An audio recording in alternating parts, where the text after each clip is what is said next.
liibiya ilaa muqdisho waxaan soo socday ilaa muddo 12 bilood camal saxaraa waxaan ku noolaa aniga lafaantayda 7 bilood 7 bilood guri hooy maan gali jirin waxa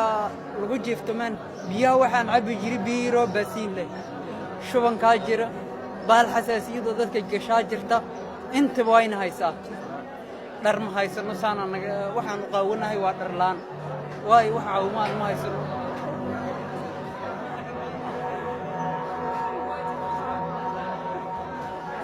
marka waxaan isnaabay future-ka aad ku dhisatid bal Yurub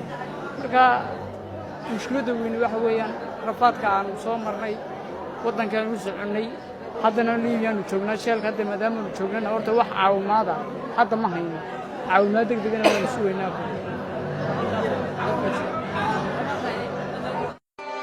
aaway hawiye aaway daarood aaway dir isaaq aaway dadka nasabka ku faari jiray aaway jareer aaway raxan weyn dadkii faani jira aaway ay ka baxdeen waad isyastaan laakiin adduunka dhan adinka ayaa Soomaali ugu yasan caalamka dhan dadka ugu yasan waa Soomaali nasab dhiman haddaad maqashaan waa Soomaali carab dhargay ayaa kugu kortumanayo hooyada waxaan loo ogoleen hal daqiiqo ay alaabteeda ku gurato waasla fiican tahay waasla qab weyn tahay xaguu qab weynayga kuu joogaa xagay dadnimada kuu joogtaa cisiga iyo sharafta xaguu kuu joogaa waxaad sheegtaa ana Soomaaliyaan ahay Somaliland ahay Puntland ahay maxaa la yiraahdaa ii sheeg Jubbaland ahay Hebelowland ahay Baktiland wadatihiin kulliga Soomaali oo dhan waayo waad isdulaysateen xumaan ilaahay uusan idinku kallifin aad dhexdiina isaga samayseen waad is adoonsateen qoom idinka awood badan ee idin adoonsado ilaahay idinku salladay lacnadiisa idin haysato ilaa haatan ku socotaan habeeniyo maalin caalamada caysaan gobolada caysaan qaabilaad afku ku taagtaan qabyaalad xuno kansar ayaad qabtaan inna kala taqaana malahan aqligeeni wuu gubtay waxba meesha kuma hayno wiilasheena yar yar ay qurquruxda badnaa 20 jirada ahay 20 jir kale ee dhargay ka tabatin laabsanayo sida doocushina loo soo qabanay iyagoo xoog waaweyn banaanada la soo fariisinaya waad isyasteen laakiin qoomku yasaa lagu geeyay odaga waayirka laga soo bixinayo gurigiisa u fiirso waa nin muslim yaa muslimnimo kugu daynayo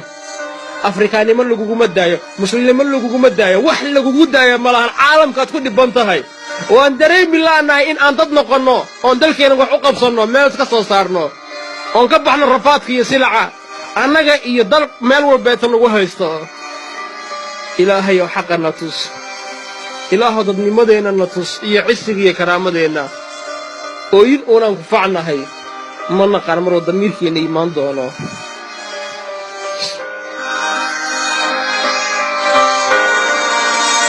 ayaan ku aqlinahay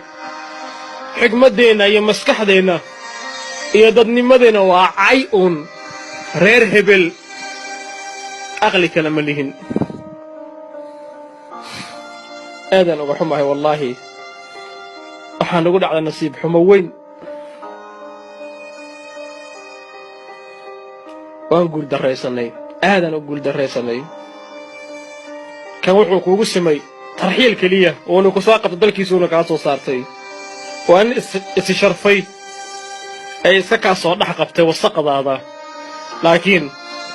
meelaha qaar waa nagula dilaa waa nagula jarjaraa waa nagula baaba'ashaa dadka kaleeta waan u dulaysanaa madaxaan u raaricinaa waana la og yahay adduunka dadka keliya ee toosi og Soomaali waayo ee qaato waddadii lagu hago dastuurka saxda ku shaqeeya waa Soomaali wax naga asluub badan lama arko marka annaga saragna ama dalkeena imaano saqajaamiina nahay ilaahay rabbi raxmaan oo cisiya karaamo nasiib oo qoomkan qalbiyadooda badal ya Allah adiga awood la war heedaan isbeddelna dhamaantiin oo aan ka baxna dulinimada